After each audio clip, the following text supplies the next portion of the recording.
My name is Ulyssa Hartman. I am 72 years old, and for most of my life I was a nurse. I spent decades tending to the sick, the forgotten, the dying. I learned how to hold pain in silence. It seems fitting now that my own pain arrived quietly, with a message on my phone. My son got a promotion. He took the whole family to a restaurant but didn't invite me. My daughter-in-law sent a message. "Mom, remember to finish the leftovers in the fridge." I replied, "Okay." Then I quietly packed my bags and left. Late at night, they came back drunk, opened the door, and what they saw inside left them completely stunned. That is not a line from a novel. That is my life. And this is the night I finally understood what it means to disappear while still being alive. It was 6:47 p.m. My son, Daniel, had not called all day, which was unusual but not alarming. I had ironed his shirt that morning, the blue one he wears during important meetings. I knew he was anxious about this promotion. I cooked early, roast chicken, his favorite, and kept it warm in case he came home hungry.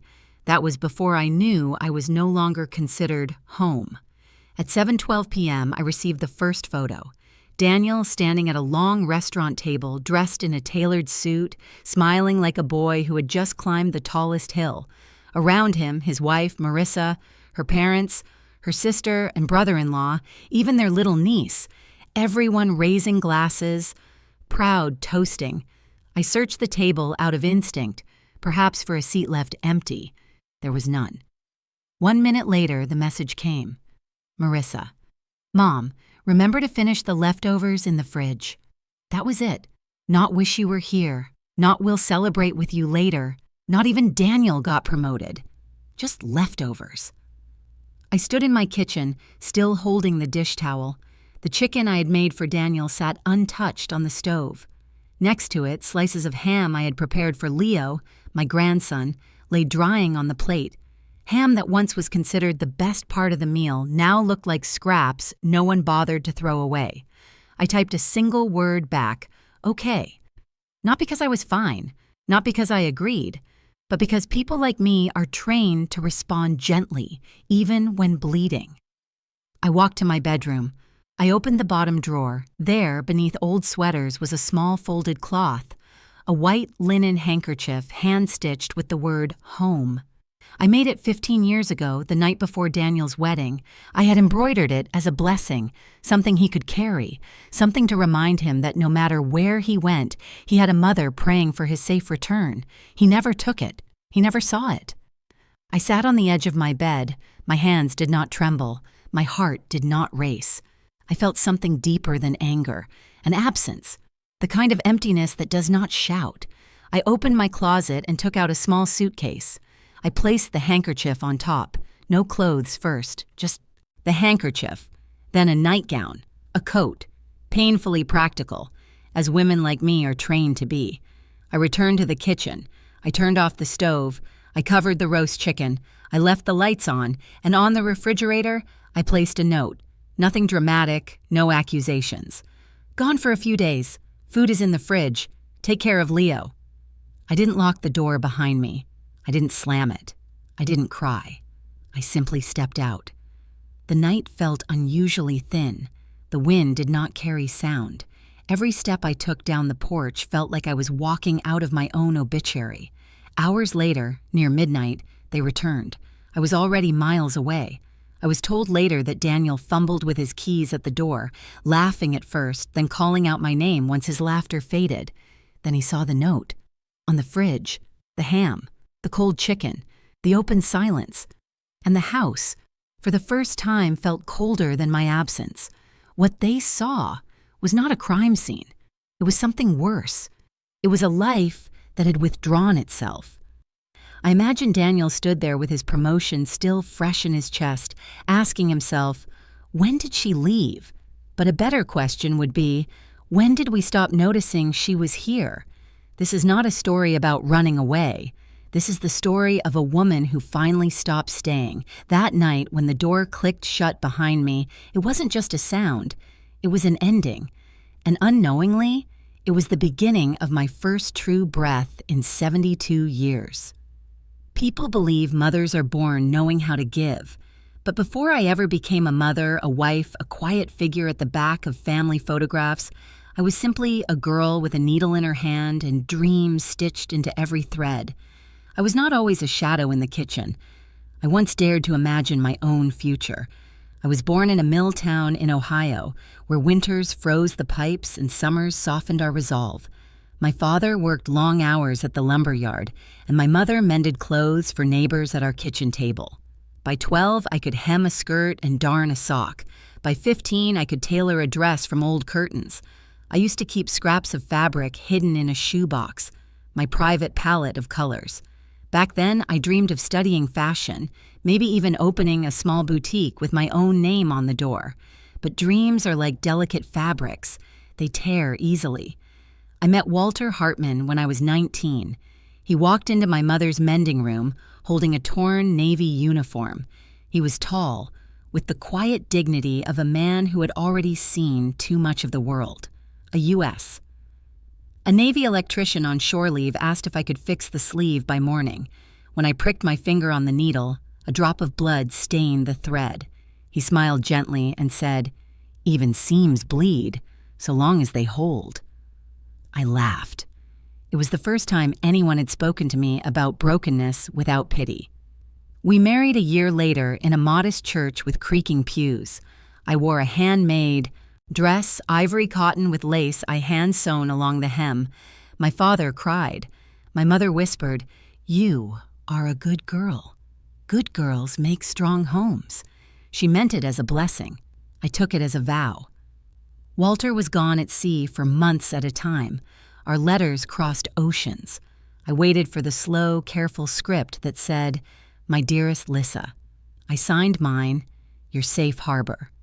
In those early years, I believed that love meant anchoring oneself so the other could drift freely. When I found out I was pregnant with Daniel, Walter was somewhere in the Pacific. I wrote to him, "Our house will finally have footsteps." I imagined a life where my child would never feel the emptiness I had known. I vowed he would grow surrounded by warmth, by certainty, by me. College slipped from my grasp easily. I had been accepted to a local design institute. I remember the letter, cream paper, embossed crest. I traced the words with my fingers before placing it in a drawer. When Daniel was born, Walter cradled him once, then left again. I stayed. I folded away that acceptance letter the way one folds a childhood sweater. No longer fitting, but too painful to discard. I returned to the sewing table, not with ambition, but with necessity. I took in uniforms, prom dresses, and bridal gowns. Women came to me anxious and left with relief. They thanked me. No one asked what I dreamed of. Daniel was a serious child. He hardly cried. Perhaps he sensed I had no time for tears. I taught him his letters at the kitchen table, the same table where I cut fabric. When he was 6, he fell from his bicycle and tore his knee. He said, "I'm not bleeding as much as your finger did that day." He remembered. Even then, he watched me more than he spoke to me. When Walter retired from the Navy, he returned as a quieter man. Sea winds temper men like iron. We built our first house with a loan in our hands. Walter worked construction. I sewed curtains, stuffed pillows, and varnished floors, brick by brick, room by room. I wiped Daniel's muddy shoes. I ironed his school shirts. I never missed a parent-teacher meeting, even when other mothers whispered about my worn-out coat. I thought that if I poured enough of myself into one house, one child, I would become unbreakable. I believed sacrifice could be a fortress. Daniel grew, straight-A student, first in our family to attend college. On the morning he left for university, I slipped a $20 bill and a note into his bag. The note said, "Wherever you go, remember, you are never alone." I sat on his bed after he left, smoothing the wrinkles on his sheets. I did not cry. Mothers do not cry where their sons might return. Walter passed away 10 years later. Heart attack. Sudden. I held his hand in the ambulance and whispered, "You can rest now." He died before hearing it. I buried him beneath a maple tree. Daniel stood beside me, stern-faced, already a man walled by responsibility. He returned to the city. The next day, I returned to an empty house. That was when I moved into Daniel's home. He said, "Mom, it's safer with us." I believed safety looked like a full dinner table. I did not see the invisible lines forming between their life and my place in it. I cooked. I folded laundry. I picked up Leo, my grandson, from preschool. I became a fixture, reliable as a lamp in the corner, always on, rarely noticed. But I remembered something once told to me at 17 by a woman who ordered a wedding dress. She stood in front of the mirror, trembling with both fear and hope. She said, "A home is not made by the one who enters it. It is made by the one who waits inside." All my life I waited inside. I thought if I gave enough time, breath, body, my child would never know loneliness. I didn't understand. I would be the one left behind. In their home, I was no longer mother. It was convenient, the keeper of leftovers, the light that remained on when they were out. I never asked for thanks, only that my presence mattered. When Daniel stopped asking, "Mom, will you sit?" When Marissa started saying, "Mom, can you watch Leo while we go out?" When no one asked, "Mom, do you want to come?" A silence grew inside me that even I could not mend. People say sacrifice is noble, but sacrifice without remembrance becomes erasure. That is the root of my story, not the night I left, but the life I spent staying. When Daniel married Marissa, I believed I was gaining a daughter. I wore a pale blue dress to their wedding, the one I had sewn for myself after Walter died. I stood in the second row, not beside them at the altar. That was right, I told myself. Parents step back so children can step forward. It is the order of things. When Leo was born, I moved into their home at Daniel's request. "Mom, it's better if you're with us," he had said. "Marissa will go back to work soon." I agreed without hesitation. I thought foolishly that I was still needed. The first weeks felt like purpose. I held Leo through sleepless nights, sang to him in the rocking chair, warmed bottles against my wrist the way I once tested Daniel's milk. Marissa thanked me sometimes, but more and more, it became expected, not appreciated. I began to notice the change during dinners. At first, we ate together, Daniel across from me, Marissa beside him, Leo in his high chair. I would cook roast chicken or stew, and they would ask, "Mom, is there more gravy?" It felt like family. But slowly, the table emptied. "Mom, we're eating out tonight. There's soup in the fridge if you're hungry." "Mom, don't wait up. We'll be late. Heat something for yourself." Heat, eat, wait. 3 verbs that replaced the one word I had lived my whole life for, join. I never asked to be invited. I only wished they would notice when I wasn't. Once, on a Sunday morning, I rose early and baked cinnamon rolls, Daniel's childhood favorite. The scent filled the kitchen. I imagined him stepping in with sleepy eyes, smiling the way he used to, saying, "Is that for me, Mom?" But instead, at 10 a.m., a text came from downstairs. "Daniel, we went to brunch with Marissa's parents. Don't worry about Leo, they have him. Not thank you, not come with us. Just don't worry." That afternoon, I wrapped the untouched rolls in foil. When Daniel returned, he didn't ask about them. One evening, Marissa came home late, dropped her purse on the counter, and opened the fridge. "Mom, can you stop putting dinner on plates? Just leave it in containers. We'll heat it when we want." Something in her tone, casual, almost managerial, pricked me. I was no longer part of dinner. I was its staff. She didn't mean cruelty. That's what makes it harder to name. There are wounds inflicted not by hatred, but by absence. The most painful wound came quietly, on Mother's Day. I woke early and put on the necklace Walter once gave me. I sat near the window, expecting nothing extravagant. A small note, a soft knock, a simple, "Happy Mother's Day, Mom." Hours passed. At noon, Marissa entered holding a large bouquet, pink lilies wrapped in silk. "Oh," I said softly, "you shouldn't have." She blinked, startled. "Oh, these aren't... They're for my mom. We're having lunch there. Daniel's already in the car. There are leftovers if you get hungry." Leftovers. She was not unkind. She did not mock me. She simply forgot I was also a mother. I nodded.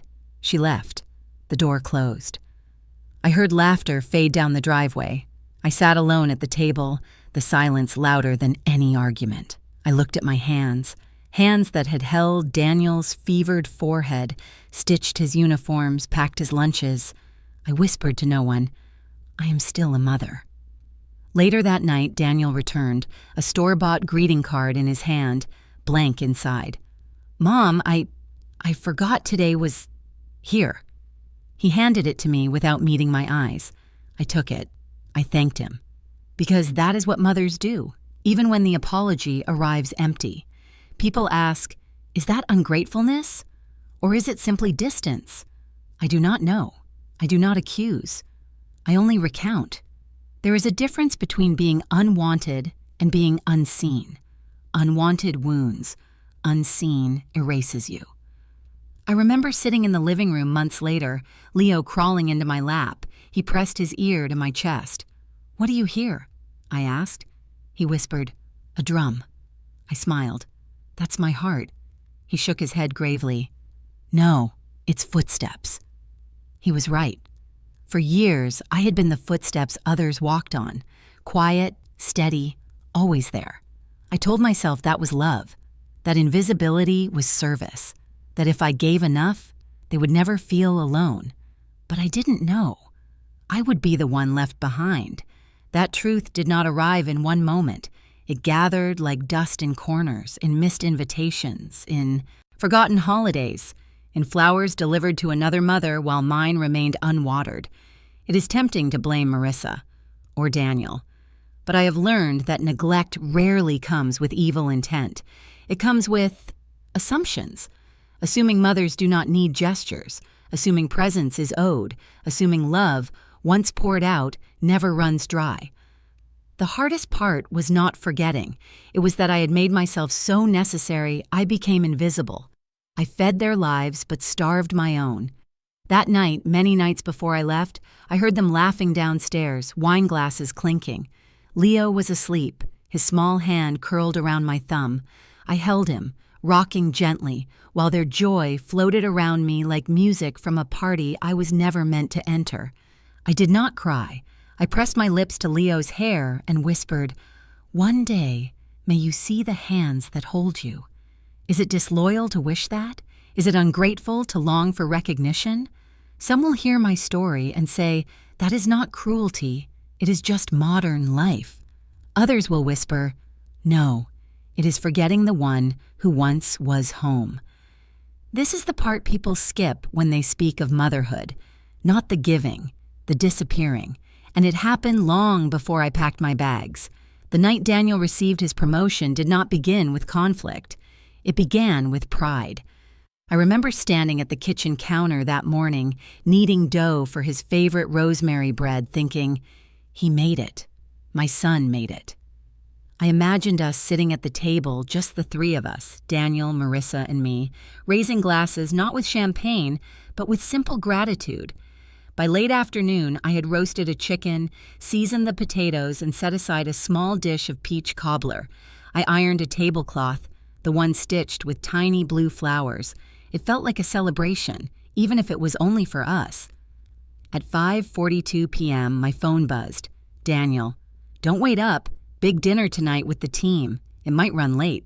I read it twice. The team. I told myself that made sense. A workplace dinner. Perhaps executives, supervisors, mentors. Not a family gathering. I kept dinner warm anyway. At 6:15 p.m., another message arrived. This time from Marissa. No greeting, no explanation, just an image. A long table, crystal glasses, buttered rolls in silver baskets, and around it, every familiar face except mine. Marissa's parents, her sister, her brother-in-law, even her niece, Lily, sitting with a children's menu and crayons. And at the center, Daniel, smiling, toasting, his arm around Marissa. I stood with my thumb hovering over the phone. I searched the background unconsciously, looking for a fourth chair unfilled. There was none. A few seconds later, another message appeared. Marissa, Mom, don't forget to finish the leftovers in the fridge. Leftovers. It is a small word. Harmless, some might say, but to someone who has poured her life into feeding others, leftovers become its own kind of verdict. I did not cry. Tears belong to moments of shock. This was not a shock. It was recognition. I looked around the kitchen, the plates I had set. The bread dough rises beneath a towel. The clock is ticking above the stove. Suddenly, everything felt staged, as if I had been living inside a scene written for someone else's story. For the first time in my life, I understood that love can expire quietly, without cruelty, without farewell. Love can turn into obligation, and obligation into invisibility. I took a seat at the table and folded my hands. The silence pressed against me like a heavy coat. I remembered the first home Walter and I built. I remembered hammering nails beside him, saying, "This house will always have room for Daniel." And now I was seated in a house where not a single chair bore my name. I whispered aloud to no one, "This is not my home. It is the only place where I live." There is a difference. A house has walls. A home is an invitation. Daniel and Marissa had not banished me. They had simply stopped including me. And that is how exile hides itself, inside routine. I rose and moved through the rooms quietly. The hallway light buzzed. Leo's toys were scattered on the living room carpet. Wooden cars, a stuffed bear missing one button eye. I gathered them gently, more out of habit than care. I placed the bear on the sofa. In the kitchen, I turned off the stove. I uncovered the roast chicken, looked at it one last time, then covered it again. Food, once made with love, now felt like evidence of a misunderstanding. Upstairs, I passed by Daniel and Marissa's bedroom door. It was half open. Inside, on the dresser, lay gift bags, handwritten cards and wrapped boxes. For her parents, for her family. None for me. And there it was again, that quiet ache, not of envy, but of realization.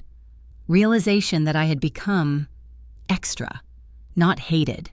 Not mistreated, simply unnecessary. I sat on my bed, hands folded in my lap. No tears, no trembling, just air. Thin, brittle air. In that stillness, a truth surfaced. I had always been allowed to stay.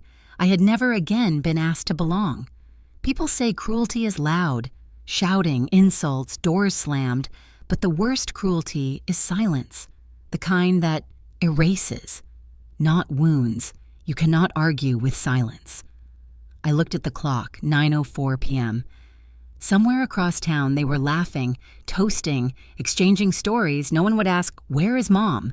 because no one had noticed I wasn't there. That was the moment I decided, without announcement, without anger, that I would leave.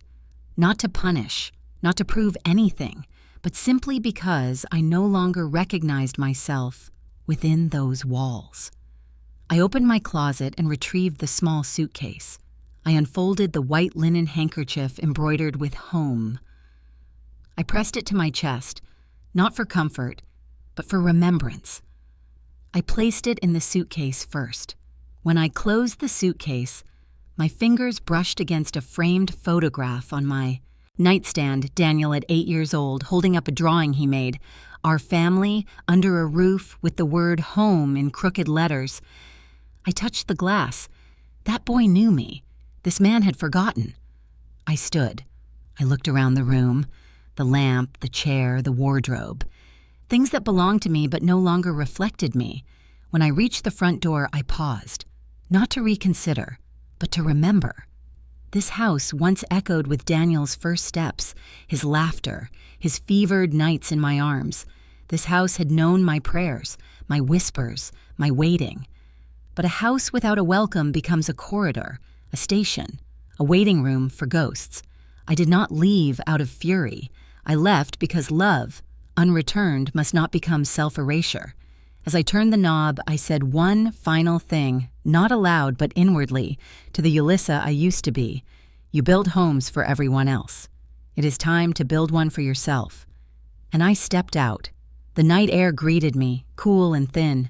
There was no moon, only street lamps humming. I walked down the path past the hydrangea bushes I had planted. I did not look back. Behind me, the house stood still.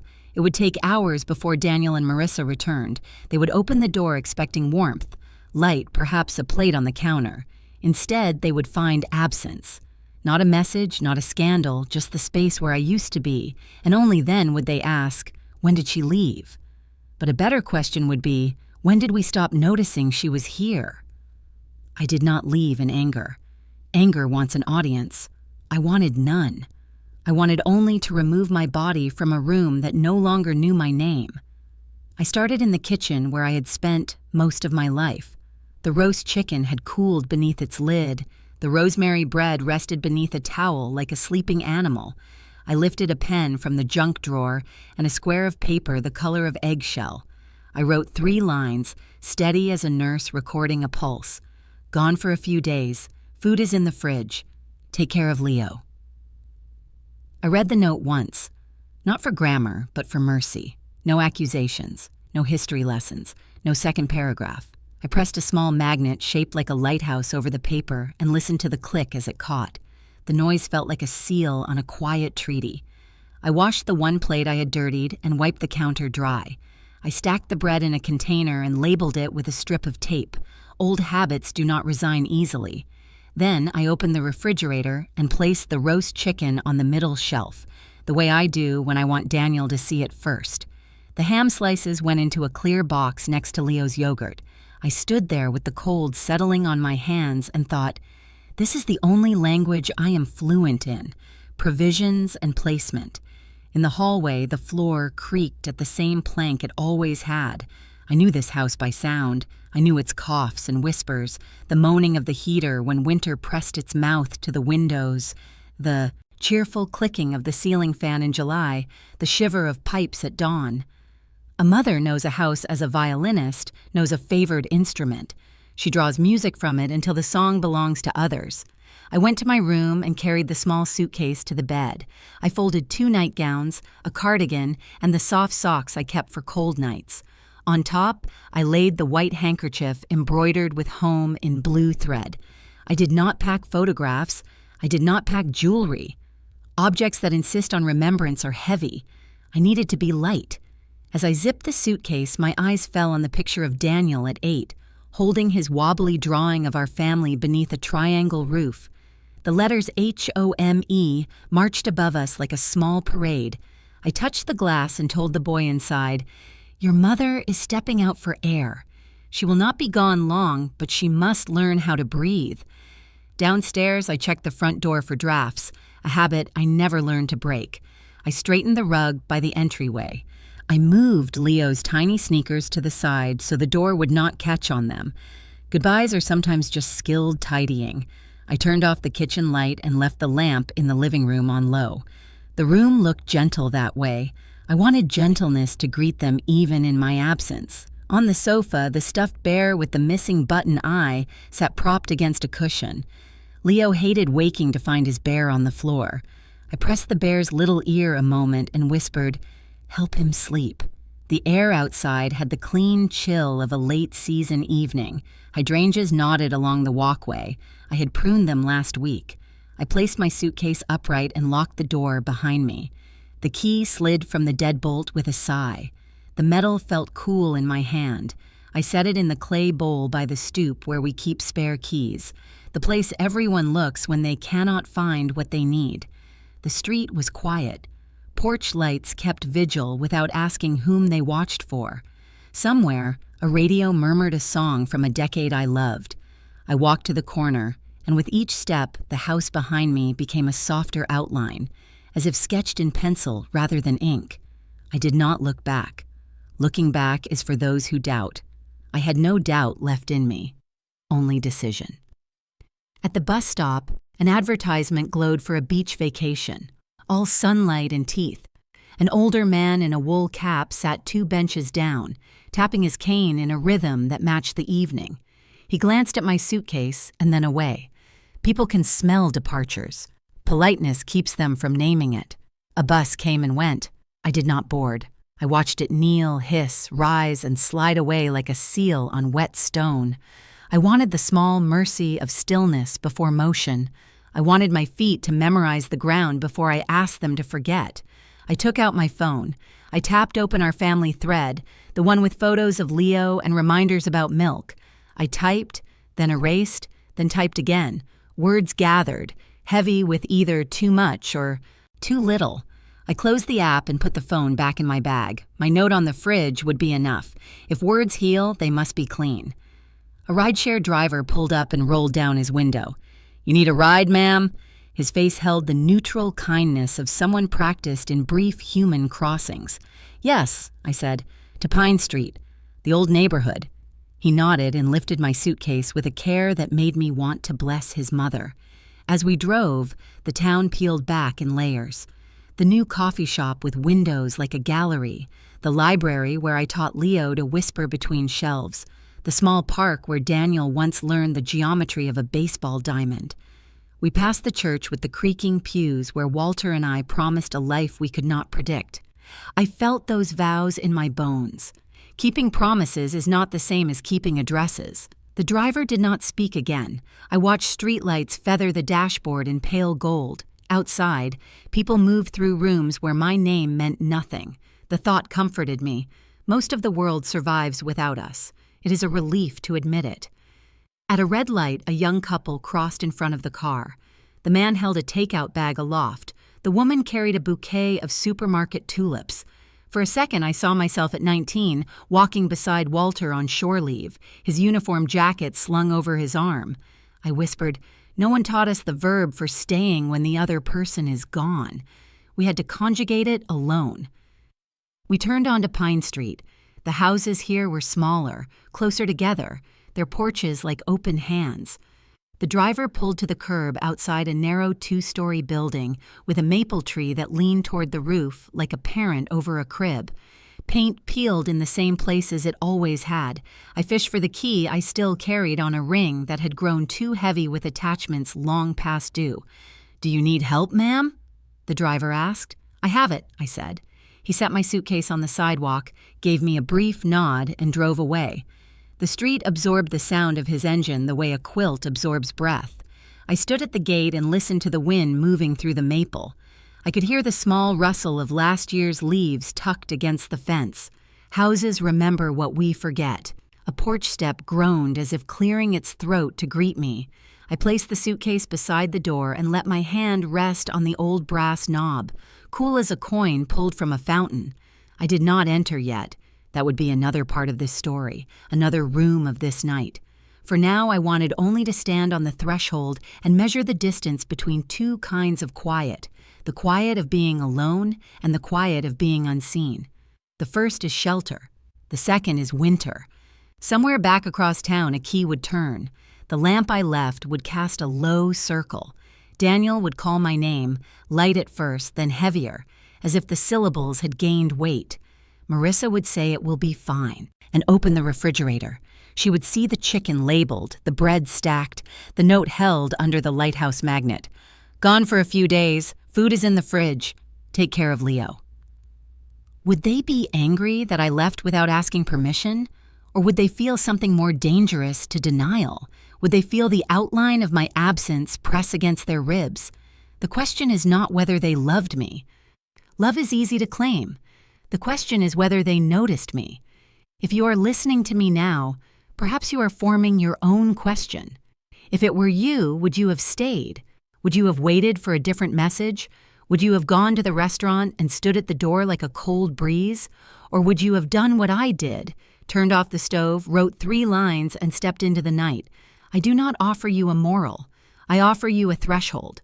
On one side, a life I had perfected to the point of self-erasure. On the other, a life I had not yet practiced, where I would have to reintroduce myself to my own name.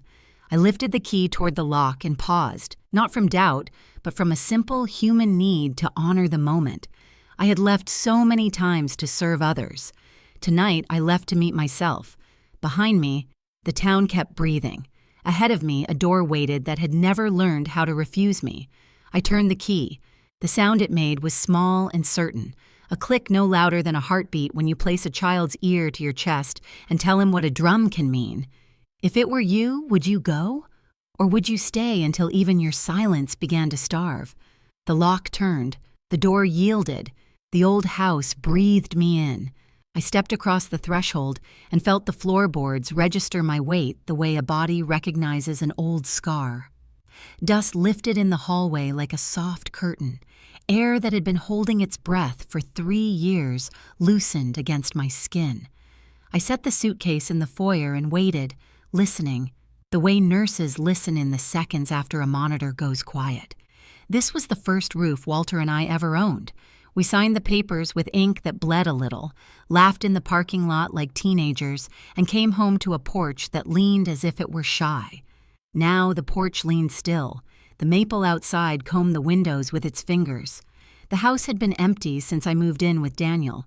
We had kept the utilities on for safety. Otherwise, time had done what time does.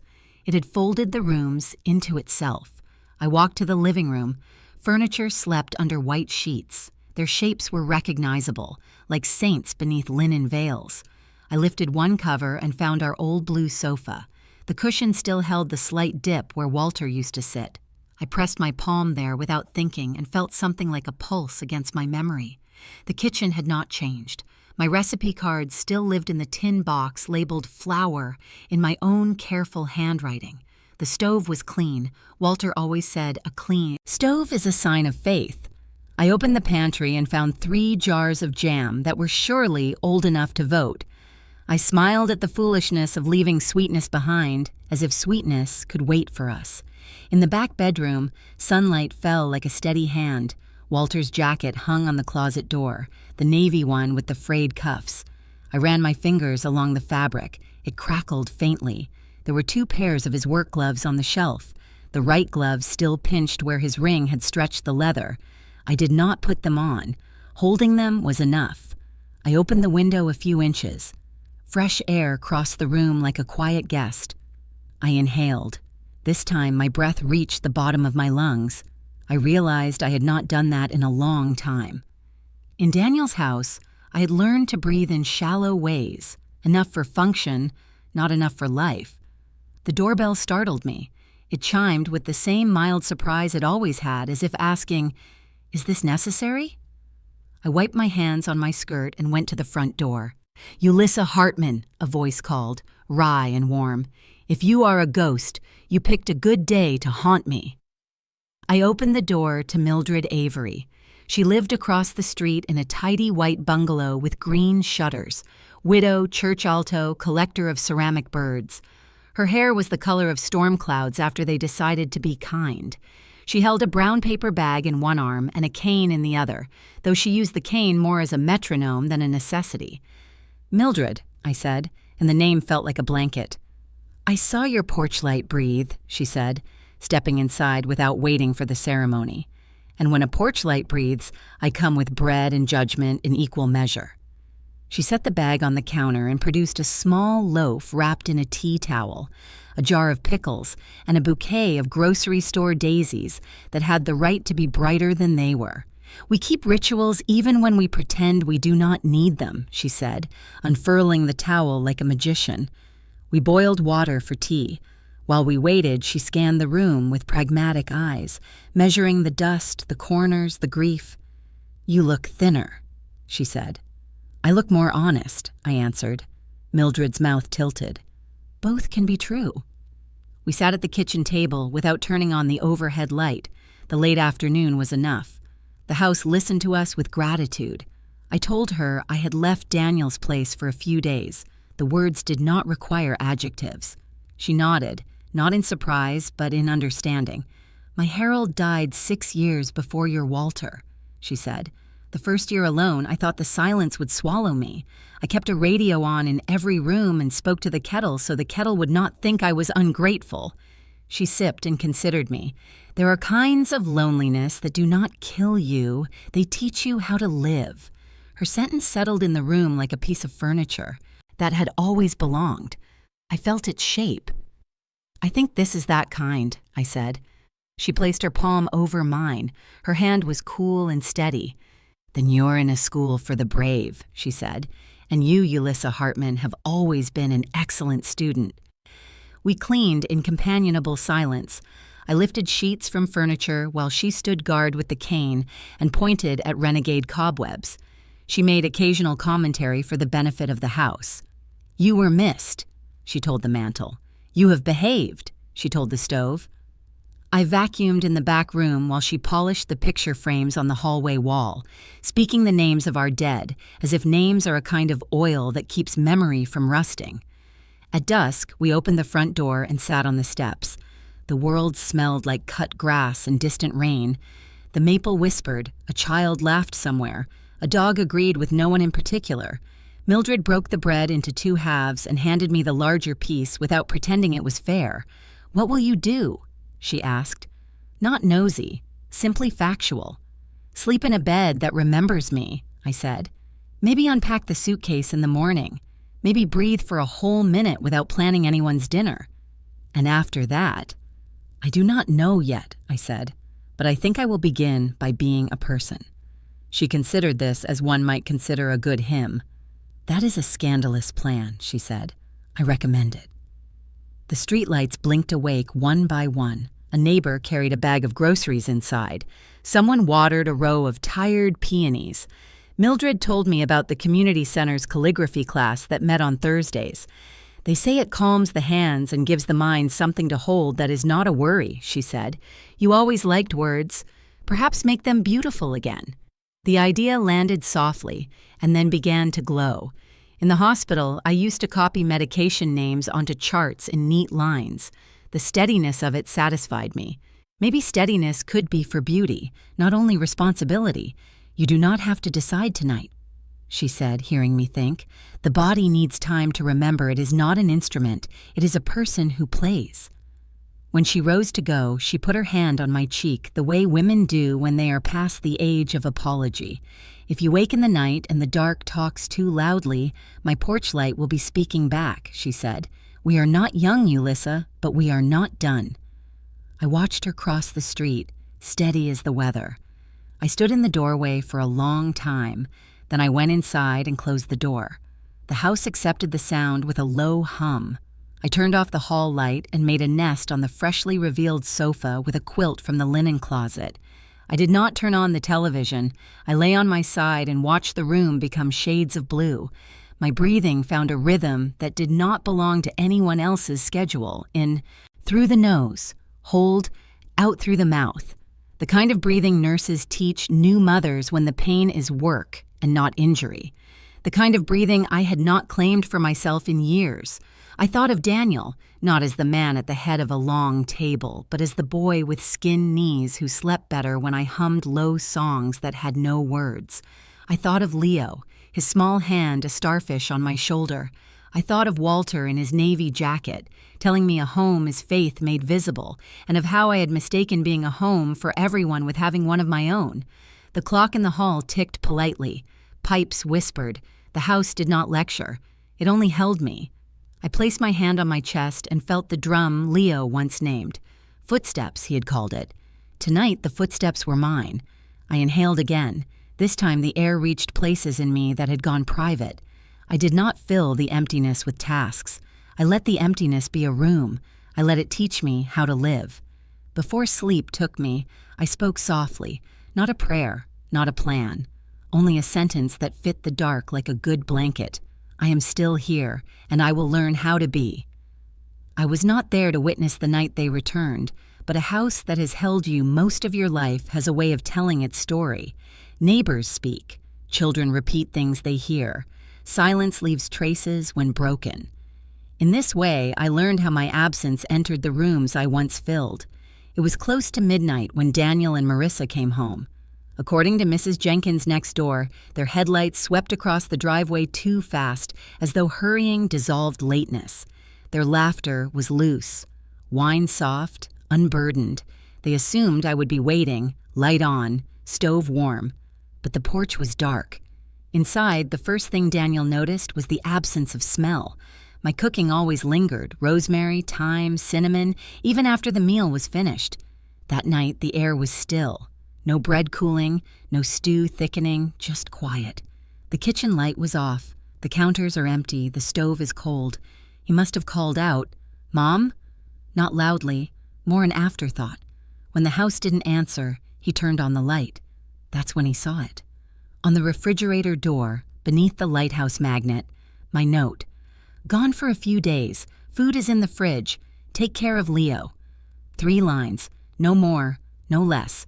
Daniel stepped closer, traced each word with his eyes as if they might rearrange, offering context he had missed. He opened the fridge out of instinct, perhaps expecting a trick. He saw the roast chicken covered, the bread labeled, the ham sealed, everything in its place, except me. He closed the door slowly. Marissa entered then, phone in hand, scrolling. "Is she asleep already?" she asked, not looking up. When Daniel didn't answer, she repeated, sharper, "Is your mom in bed?" He showed her the note. She read it once, blinked, and shrugged. "She's being dramatic. She'll be back in the morning." Marissa set her purse on the island and poured herself water. "She probably wanted attention," she added almost casually. "She should have told us if she was upset." According to Daniel, who later recounted this to his sister over the phone, those words stayed in the air like smoke. Something in him shifted at them, though he didn't yet understand the direction. Their son Leo stirred upstairs. Then I cried, calling as children do when dawn and dream cross paths. "Grandma?" Small, searching, certain. Daniel went to him. As he lifted Leo, the child asked again, "Where's Grandma?" "Sleeping," Daniel said softly, but Leo, half dreaming, shook his head. "She didn't kiss me goodnight." A detail, a ritual, broken. Back in the kitchen, Daniel sat at the table, holding his son, staring at the note. Marissa stood by the sink, arms crossed. "She'll be back," she repeated. "Don't worry." But worry is a quiet animal. It does not pounce. It curls. Daniel's worry curled that night, low in his lungs, silent. He rose then, walked toward the hallway, and saw it, on the dining table, where I had placed it deliberately, the white handkerchief, embroidered, home, folded in half, clean, untouched. That was the moment, he later confessed, when something like grief entered him, though I was not dead. He picked it up. I turned it over. Perhaps he remembered for a flicker childhood, the stitched pockets I used to mend, the handkerchiefs I placed in his coat during flu season. Perhaps he remembered nothing at all, only that this cloth had waited years, that I had taken it with me all this time, that I had returned it only to leave. When Marissa approached, she reached for it. "It's just a handkerchief," she said. He pulled it back. "It's not," he replied, voice low. They did not argue.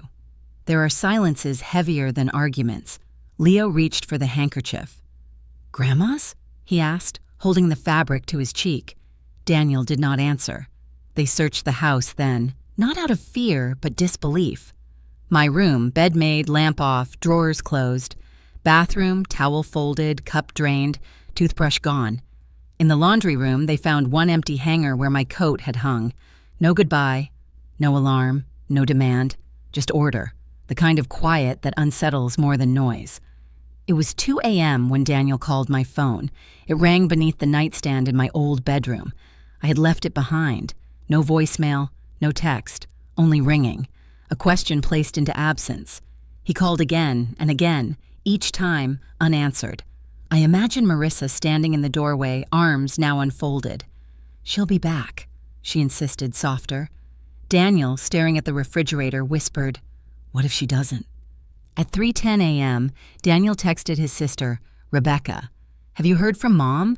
She replied, "No. Why?" He sent a photo of the note. She responded, "What did you do?" He did not answer. The next morning, my absence became public. The empty school pickup line, no grandma in the waiting area. The mailman noticed the unopened box on the stoop. The neighbor spotted Daniel pacing the porch with his phone pressed to his chest. People do not panic over missing mothers. They assume reason, a visit, a retreat, a misunderstanding. Panic comes later when reason runs out. By noon, Daniel searched the attic, the basement, even the garden shed, as if I might crouch between the lawn tools. He found nothing but his own echo. He drove to the old neighborhood, parked across from my house, saw the drawn curtains, the unlit porch. He did not approach. He sat in his car for 23 minutes, engine off, hands on the wheel. Once he stepped out, took 3 steps toward the house, stopped. I returned to the car. He did not knock. Some doors require confession, not entry. I was told later that Marissa dismissed it still. She'll come home when she cools down. But people around them began to ask, quietly, carefully, did she ever say she was unhappy? Was she treated well? Some asked themselves. That night, Leo refused dinner. He carried the handkerchief to bed. "Grandma's coming back," Marissa said. Leo shook his head. "No, she went home." A child's grammar. Unknowing prophecy. Daniel stood in the kitchen, reading the note again. I imagine he traced the 3 sentences with his fingertip, each word a door he had failed to open. Gone for a few days. Food is in the fridge. Take care of Leo. What haunts us most are not the words spoken, but the words that ask, "Why did you have nothing left to say?" I did not die that night. I know some children speak of a mother's disappearance as though she has entered a grave by choice.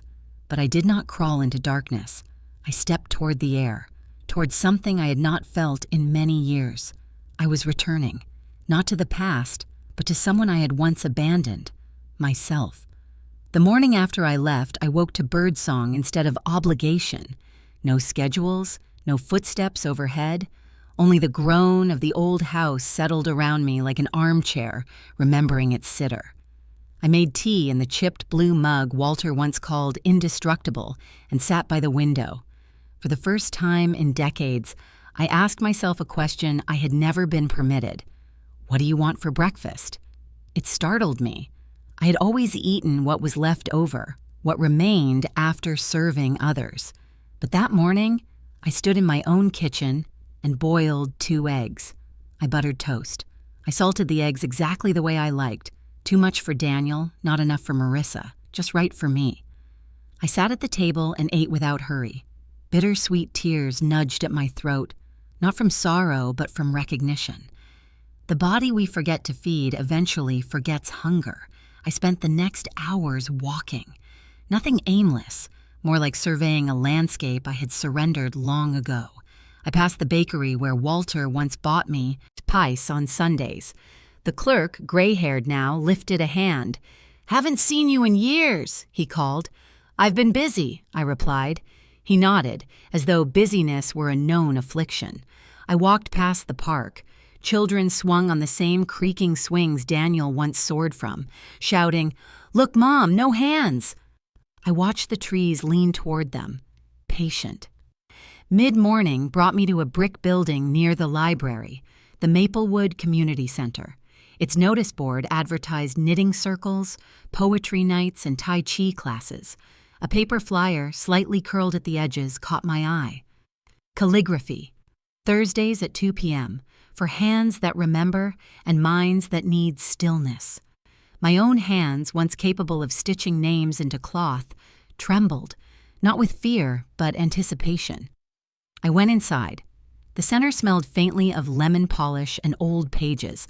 A woman at the desk, bright-eyed, greeted me. "First time here?" I nodded. "I'd like to sign up for the calligraphy class." "Name?" she asked, pen poised. I opened my mouth. "Mom," nearly slipped out. "Grandma," nearly followed. But those were roles, not names. I drew a breath. "Ulyssa." She wrote it down slowly. "Welcome, Ulyssa."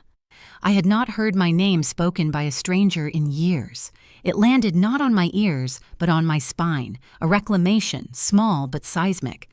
She handed me a schedule and a thin booklet titled The Practice of Quiet Lines. I traced the cover with my thumb. Practice.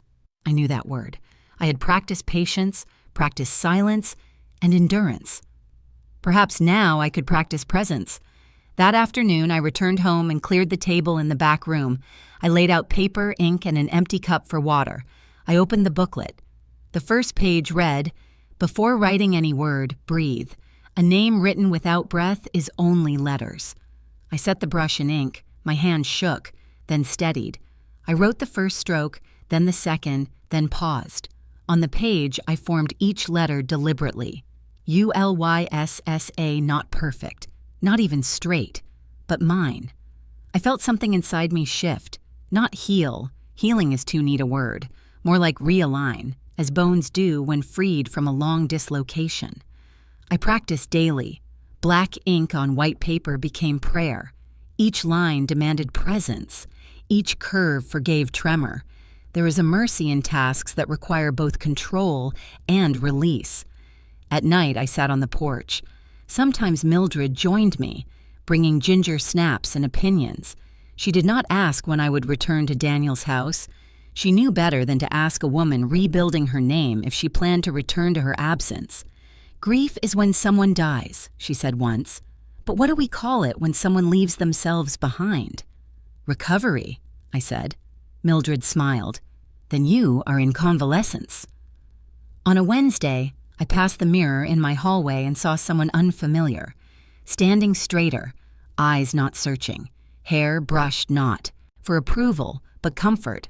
I did not look younger, I looked visible. Evenings brought echoes of Daniel, of Leo's small hands. Maternal instinct is not extinguished by distance, it is rewoven. Some nights I whispered their names into the quiet, not pleading, not punishing, simply naming what remains mine to love. But I did not call. To return prematurely would be to undo the boundary I had drawn, not around them, but around myself. One afternoon, I found an envelope in my mailbox. No return address. Inside, a child's drawing. A house. A woman with gray hair. Underneath, in careful block letters, "Home, Leo." No message. No apology. Just a map drawn by a child who still believed home had a face. I set it beside my calligraphy pages. My life had been a house no one entered. Now I was learning to become a door. Some will ask, did you not feel guilt? Did you not ache? Of course I did. Motherhood brands you with questions, but guilt is not guidance. Ache is not direction. Return is not the opposite of departure. Some returns begin by leaving. I did not die the night I walked away. I began, not as mom, not as grandma, but as Ulyssa. I did not hear Daniel's footsteps approach the truth. I was miles away practicing the downward stroke of an L when my son began uncovering the parts of me I had never spoken aloud. I did not witness it, but I have pieced together the story through those who heard, those who saw, and the questions he would one day dare to ask himself. It began, I am told, on the third day after I left. Daniel had returned to work, trying to wear normalcy like a jacket that no longer closed. But worry moves through a person differently when they have no memory of ever needing to worry about you. He sat in his office, reports open, eyes elsewhere. His assistant entered with an envelope, my mail forwarded to his home by mistake. He saw my name on the return address and paused. County Property Tax Department. He almost threw it away. It was routine, he assumed. Except my house, the one he believed had been untouched for years, should have had no recent activity. He opened it. Inside, a receipt. Paid in full. 6 weeks prior. Paid by Ulyssa Hartman. He stared at the line as though it were written in another language. Why was she paying taxes on a house she didn't live in? He wondered. Where did she get the money? She had no income, no pension. He had assumed, as many children do, that her survival was tied to his generosity, or at least to his roof. Confusion became curiosity. Curiosity became unease. That evening, while Marissa made dinner in silence, he disappeared into the study and opened the small lockbox where I had once stored Daniel's childhood report cards. He broke the lock. Inside were folders, neat, labeled, mortgage, paid off, home insurance, property taxes, annual life insurance, beneficiaries. He opened the life insurance folder. Page after page bore my signature. The policy had been renewed the previous year. Primary beneficiary, Daniel Hartman. Secondary beneficiary, Leo Hartman. It was the amount that stunned him. Enough not just to cover expenses, but to ensure their security in the event of my death. He sank into the chair. For years, Marissa had worried about supporting me in old age, saying over dinner, "We'll have to think about long-term care for her one day." For years, Daniel had believed I stayed under his roof because I had nowhere else to go. They had never imagined that I had prepared not to be their burden, but their cushion. He kept searching. Bank statements, carefully annotated. No deposits from him, only the residue of my own life. Savings from decades of nursing, sewing, widow benefits reduced but intact. Every dollar cataloged, every expense is purposeful. For Leo, a small college fund in a credit union account. For Daniel, medical directives, power of attorney forms already signed, grants of legal protection he'd never been told he had. But nowhere was there a single sheet asking for help. Not one request, not one plea, not one debt. She never asked us for anything. She planned to leave us something. That was the sentence he later confessed had haunted him most. On the fourth night, he finally drove to my house. Did not knock. Could not. He stood across the street like a trespasser at the gate of his own origin.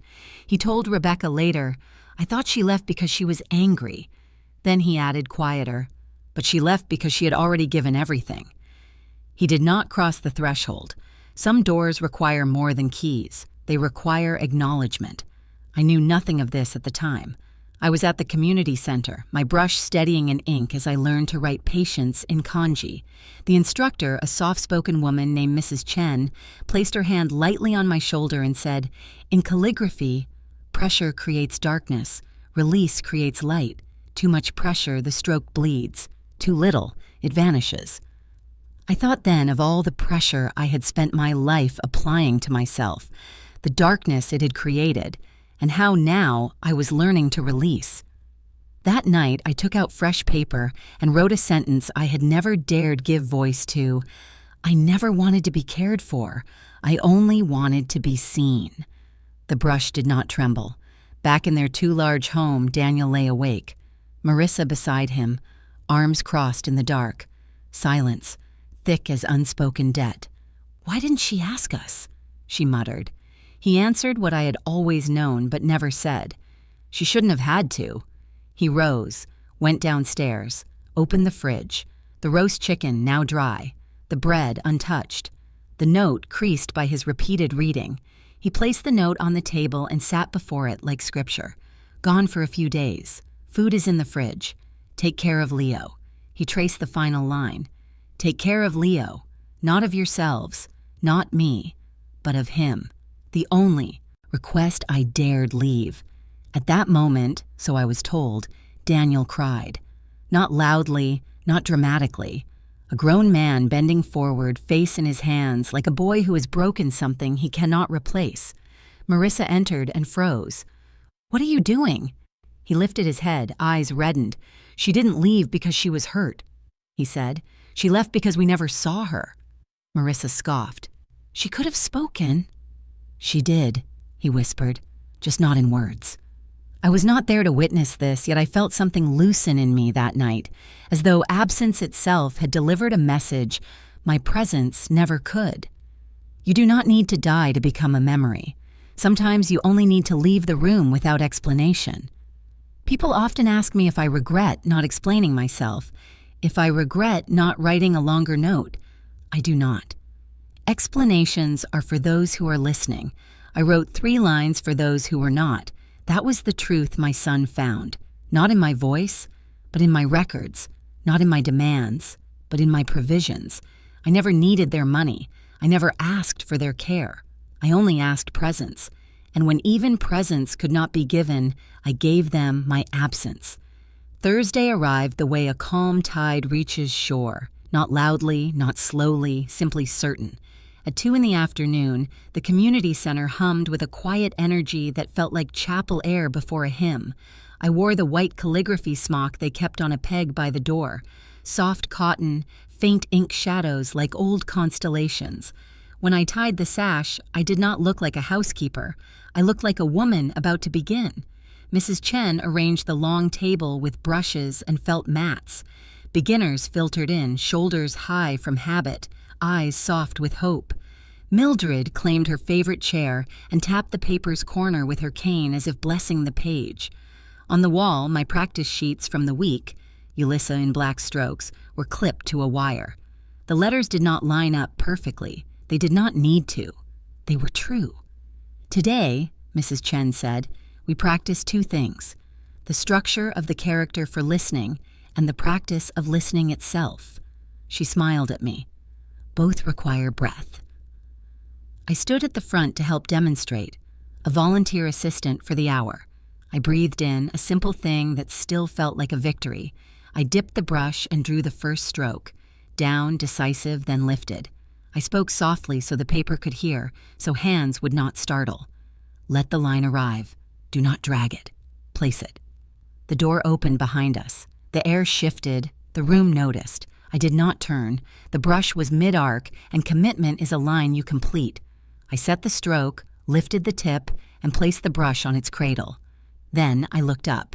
Daniel stood in the doorway, not in a suit, but in the kind of shirt you put on when you have not slept and want to look like you have. He scanned the room the way a person scans for a person. They are not sure they are allowed to see.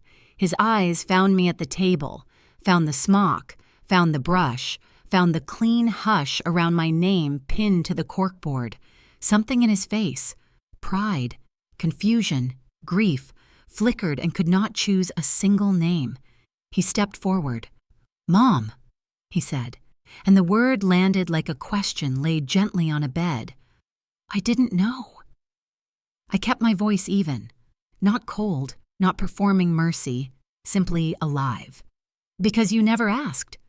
A few students glanced between us, then returned to their pages as if the ink itself had manners. Mrs. Chen caught my eye, offered a small nod that meant, "Take your time. We will keep going."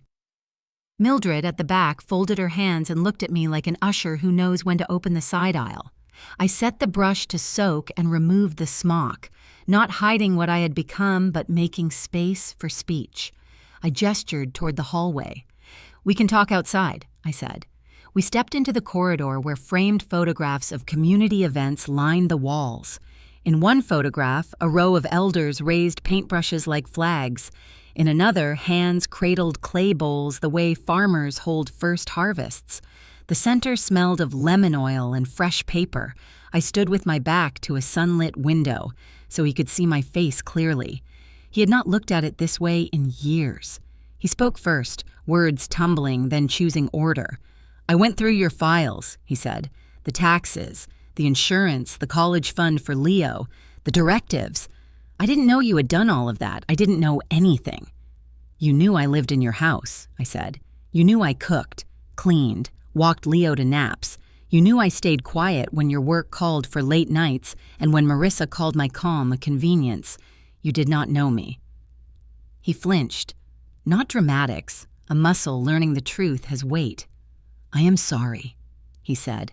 The words sounded impractical, which is the only way they matter. "I thought you needed us. I kept telling myself we were taking care of you, but you were taking care of us. Still. Always." He exhaled, almost a laugh at his own blindness. "You even labeled the chicken." I allowed a ghost of a smile, then let it pass. "Love is not the same as sight," I said. "You loved what I made. You loved what I did. I do not doubt you loved me in the way a son loves a mother he trusts will never leave.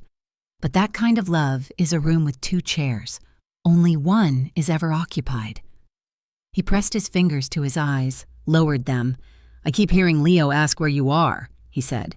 "I keep hearing him say you went home. He may be the only one who knew the word." We stood in the clean, bright hallway. Down the corridor, someone laughed. Near us, the drinking fountain gurgled. Life does not wait for speeches. He looked at my hands. "You are shaking," he said, worried. "I am alive," I said. "Sometimes it looks like it's shaking." "Can I watch?" he asked, nodding toward the class. "I would like to see what you do here." "You may watch," I said, "but I'm not a show." "I understand," he said. Then he confessed something that felt like a door he had not opened in years. "When I read your note, when I saw the handkerchief, I thought you were punishing me. Now I think you were saving yourself." "Both things can be true," I said, "but I did not leave to teach you a lesson. I left to remember mine." "What lesson is that?" he asked, not defensive, genuinely asking. "That I have a name," I said, "not only a role, not only a function. A name that exists, even in rooms where no one calls for dinner." He looked at the smock hanging from my arm. "You look different in there," he said, nodding toward the classroom. "I've never seen you stand at the front of a room. I did not know how tall you are." "I did not either," I said, and the realization reached me as I said it. We went back in. He sat along the wall, hands still. Mrs. Chen resumed the lesson.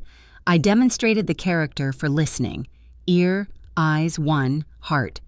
To listen, I told the class, is to bring your ear and your eyes and your attention and your heart. I did not look toward Daniel. I let the sentence be a sentence in the room, not an arrow.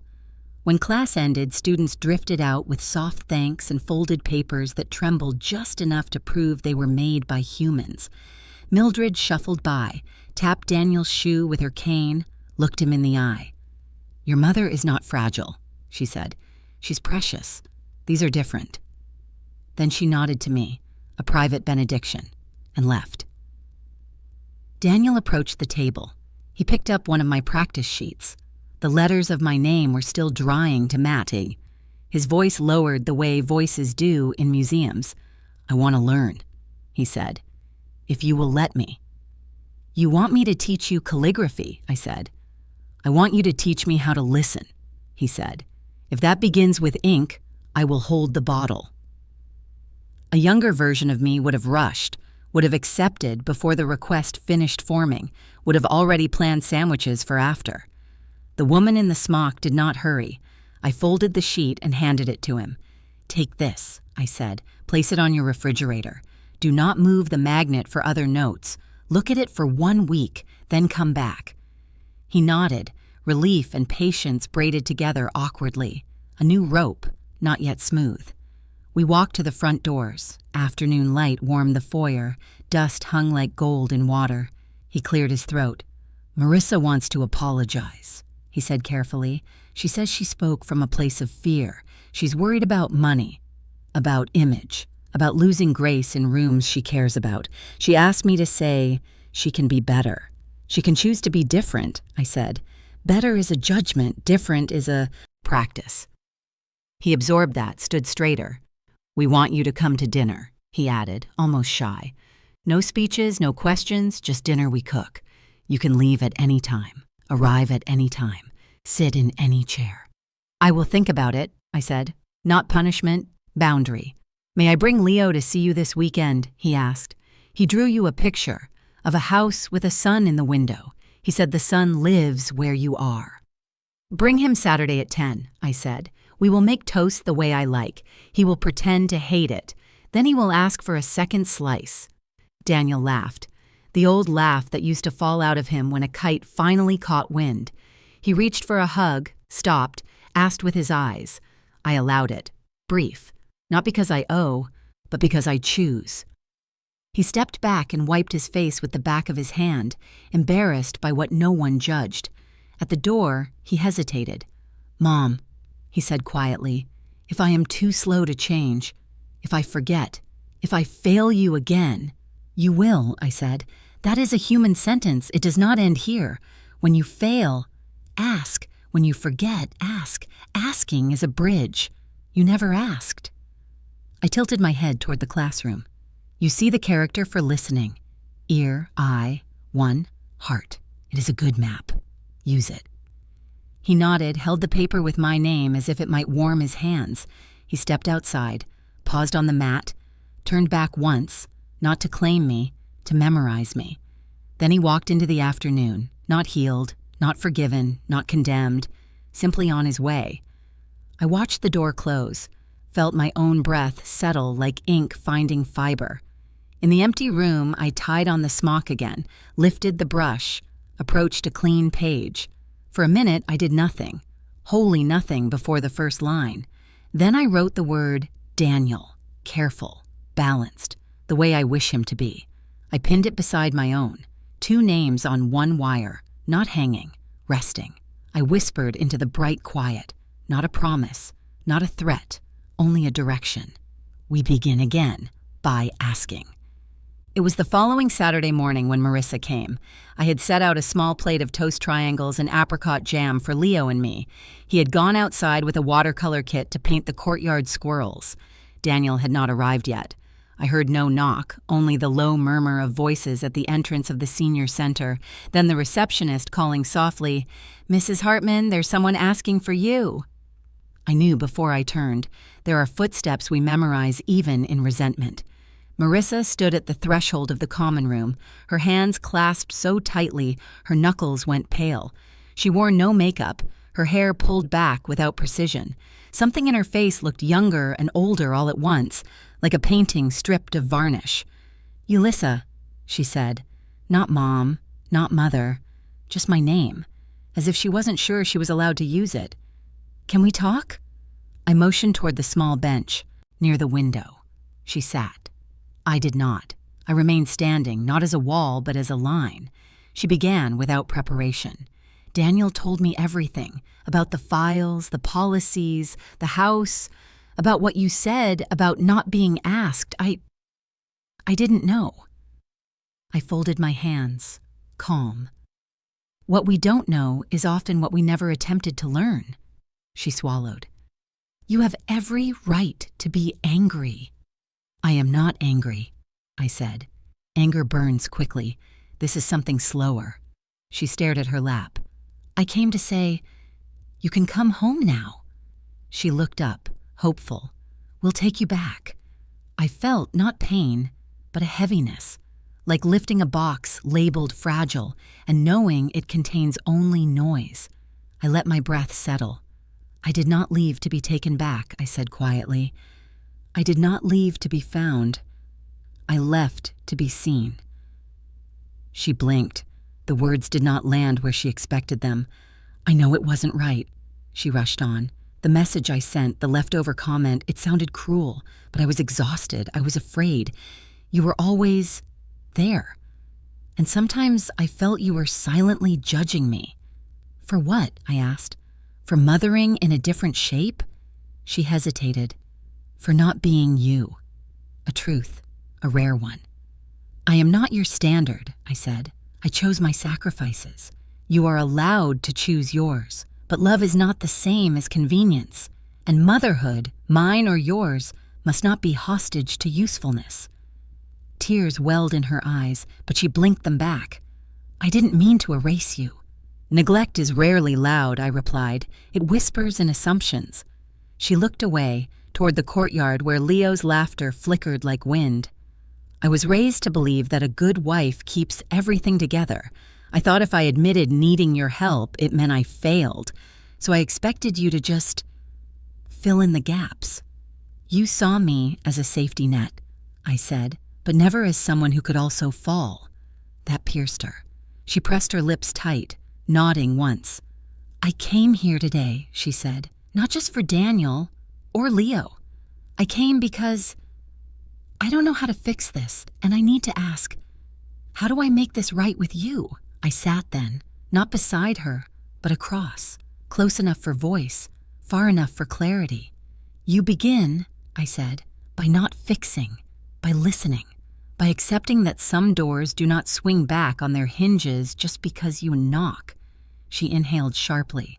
"So you won't come back?" "I may visit," I said. "For Leo. For dinner, if invited. But I will not live in a house where my presence is conditional on silence." She nodded slowly, absorbing each word like stones placed in her palm. "I'm frightened," she whispered. "What if I fail again?" "You will," I said. "So will I. That's not the question. The question is whether we acknowledge the break or pretend it was never there." We sat quietly. Not tense, not peaceful. A space in between. An honest space. Through the window, Leo's small voice carried, "Grandma, look!" He held up a painting of a house with a bright sun above it. The roof was crooked. The door is wide. Marissa watched him. For a long moment, she did not speak. When she finally did, her voice had changed. Soft, stripped of armor. "He misses you," she said. "I never left him," I replied. I left the place where I became invisible. She closed her eyes. One tear slipped. She did not wipe it. When she opened them, she stood. "I won't ask you to forgive me today," she said, "but may I sit beside you again someday?" "That is not for me to promise," I answered. "That is for you to learn." She nodded. She understood. At the doorway, she paused. "Ulyssa, thank you for not yelling. I don't know if I could have survived it." I almost smiled. "Silence is not always mercy," I said. "Sometimes it is just the last language left to us." She left, not defeated, not redeemed, simply dismissed to her own work. I returned to the table, picked up my brush. The page waited for me. I dipped the bristles in ink, my hand steady. I wrote one character, boundaries. In the quiet of my breath, I heard her words linger. "We'll take you back." I answered them in ink. I never required a place, only a presence. And for the first time in my life, I did not wait for anyone to read it. The invitation came on a Tuesday tucked beneath my apartment door, a cream envelope with my name written in careful fountain pen. Inside, a single page from the Maplewood Community Center. Would I consider teaching a beginner calligraphy class on Saturdays for children and their grandparents? The coordinator added a line at the bottom. "Your calm changes the room." I held the paper for a long time. I have spent years being useful. Useful is not the same as asked. I set the letter beside the small porcelain dish that held my paper clips and breathed until something inside me answered yes. The first Saturday, I arrived early. The classroom felt different when I unlocked it myself, like a chapel before the first congregant.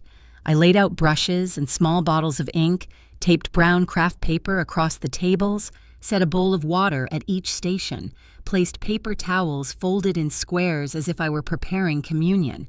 On the front whiteboard, I wrote 3 words in strong black strokes: listen, notice, leave space. Children arrived in a shuffle of sneakers and whispered curiosity. Grandparents came slower, handbags gently bumping hips, eyes bright with nerves. A girl with a glitter headband tugged her grandfather's sleeve and asked if the brushes were magic. I told her yes, but only in the hands that waited. They took their seats. I introduced myself the way I had learned to, with dignity, not apology.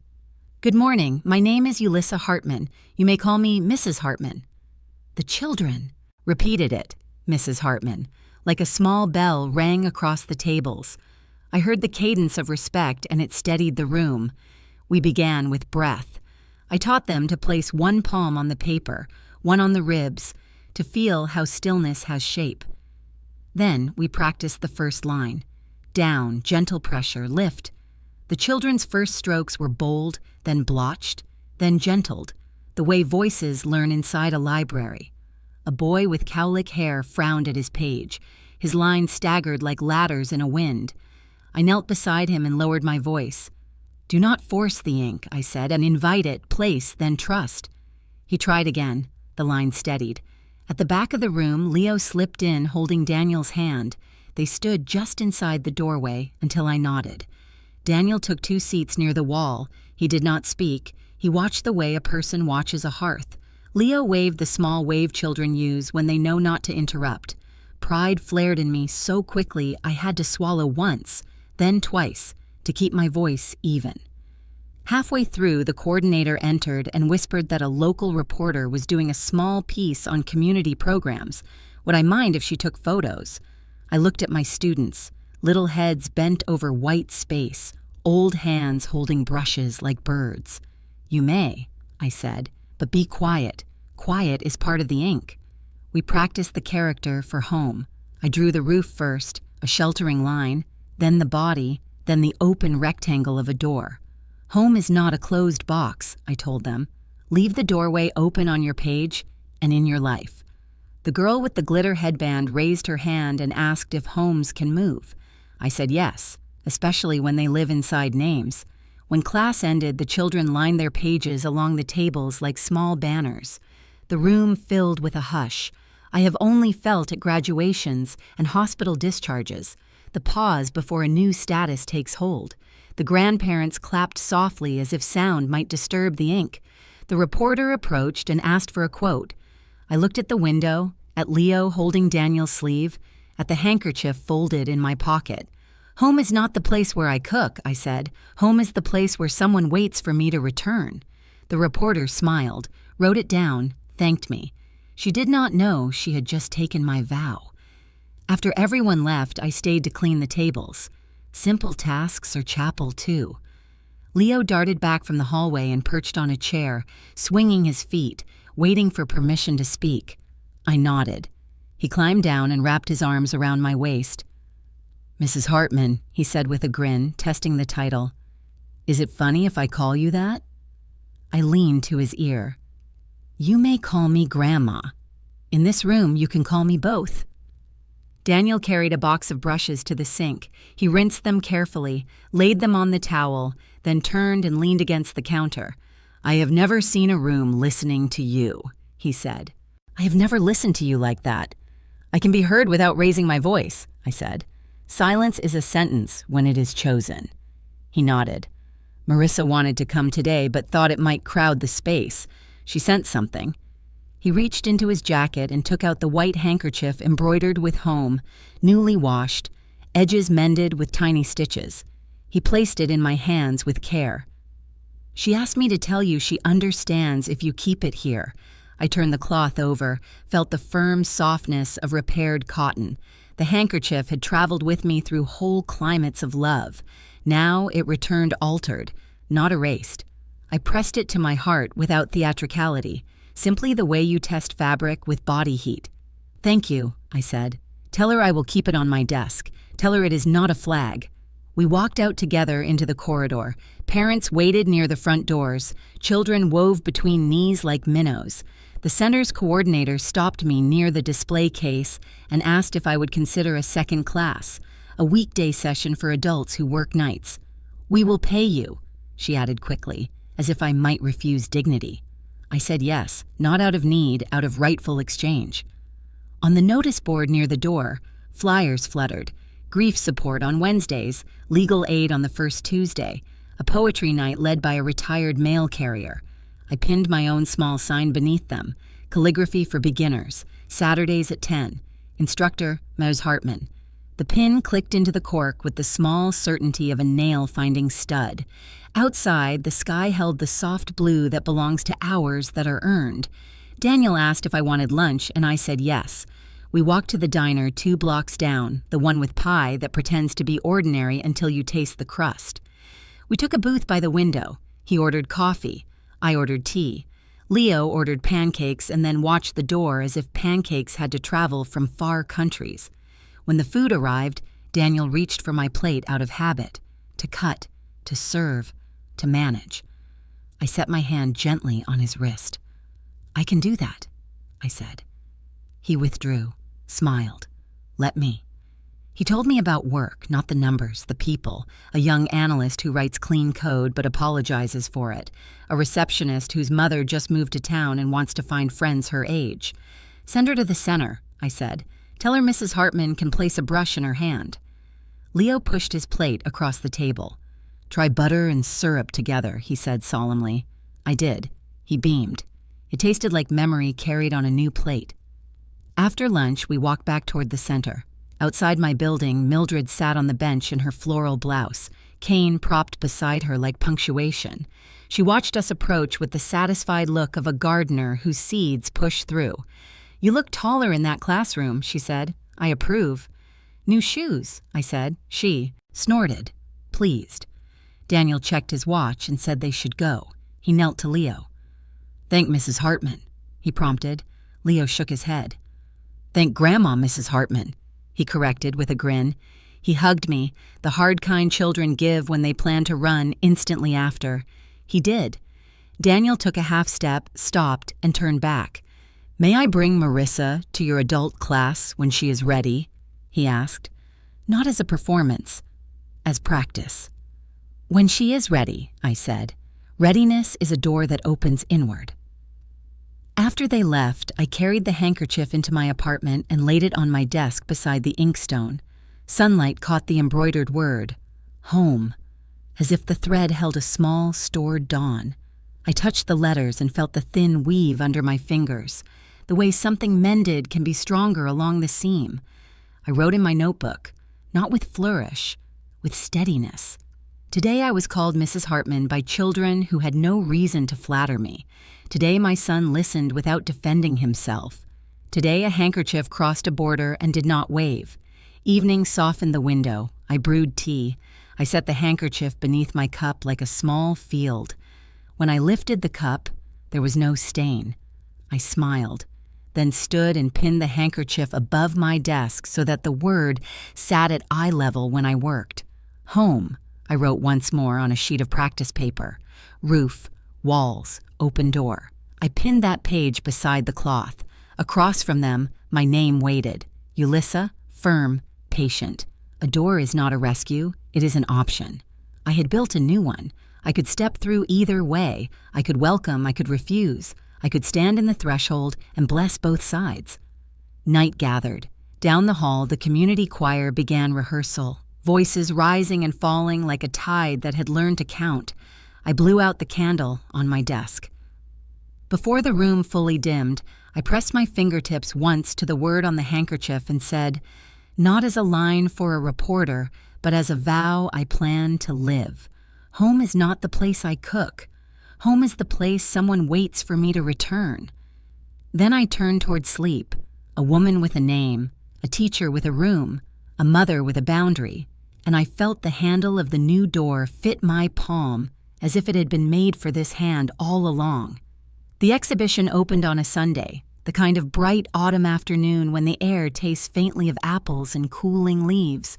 Families moved slowly through the Maplewood Community Center, pausing before watercolor landscapes and quilted tapestries stitched by hands that had buried spouses and survived wars. My calligraphy works hung in the middle hall, modest in size, framed simply in oak.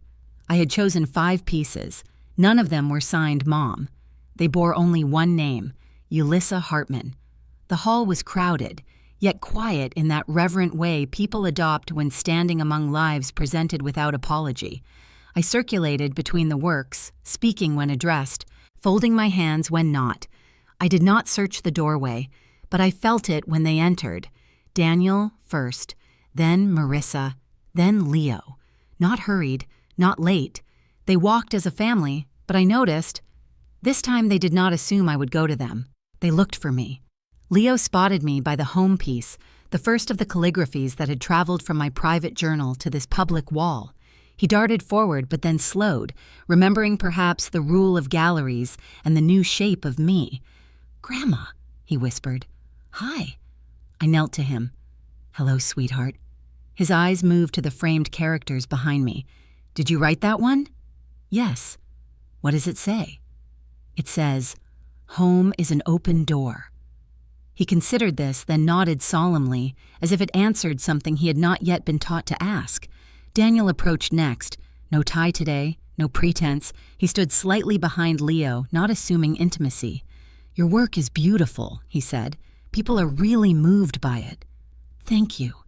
I didn't know," he began, then stopped. We both knew the end of that sentence. He didn't know I had a self beyond service. He didn't know my silence had a language. He didn't know me. Marissa came quietly, her hands folded in front of her. She wore softness, not extravagance. When she spoke, it was not to explain or defend. "You look at peace," she said. There was no envy in it, only observation. "I am," I said. It was neither a weapon nor an invitation, just a fact. We stood together, not as we had been, but as we could be. Tense in places, unfinished, but standing. That was enough. A woman approached us, a stranger holding a small brochure of the exhibit. "Are you Mrs. Hartman?" she asked me. "The artist?" Artist. I felt the word settle on my bones like new skin. "Yes." She pointed to the final piece. 4 bold characters, free and at peace. "This one," she said, made me cry. It feels like letting go without losing. She looked at me with a tenderness earned only by survivors. "Thank you." I bowed my head. "You are welcome." She moved on. Behind me, I heard Marissa exhale. Daniel cleared his throat. "Mom?" he said. "Leo has something to ask you." Leo shuffled forward, clutching the hem of his jacket. "Grandma," he said softly, "after the show." "Can I stay with you tonight?" I felt the question settle in the space between us. It was not a plea. It was trust, not possession. Presence. I nodded. "Yes, you may." Leo beamed. Daniel closed his eyes briefly. Relief, sorrow, grace, all in one breath. Marissa placed her hand on his shoulder but did not speak. That evening, back at my apartment, Leo explored as if it were a museum for one. He inspected my brushes, my books, the little jade rabbit on my windowsill. "It's quiet here," he said. "Yes, but not lonely." "No," I said, "not lonely." He curled up. In the quilt I'd sewn from old aprons and drifted towards sleep as I brewed chamomile tea. Daniel and Marissa waited in the doorway. Marissa's eyes were wet, but her words were steady. "Thank you for tonight." "You're welcome," I said. "He's always welcome." Daniel lingered. "Mom," he whispered, "I want to get this right, even if it takes a long time." "Then take the time," I said. "Love is not a race." They left. I closed the door gently. No slam, no lock, just closure. Later, after Leo was sleeping, I returned to the exhibition brochure left on my desk. Beneath my name was a small quote the coordinator had pulled from something I wrote. "We do not age out of the need to be seen, only out of the habit of asking." I set it down and looked at the two objects on my wall, my name in ink and the handkerchief embroidered with home. One made by my hand, one returned from theirs. I whispered. To no one, to everyone. I didn't lose a family. I found my own humanity. Before I turned out the light, I wrote one final line in my journal, meant not only for my son, but for every soul who might one day hear my story. If you were my child, would you have noticed when I was gone? That is my question to you listening now. Would you?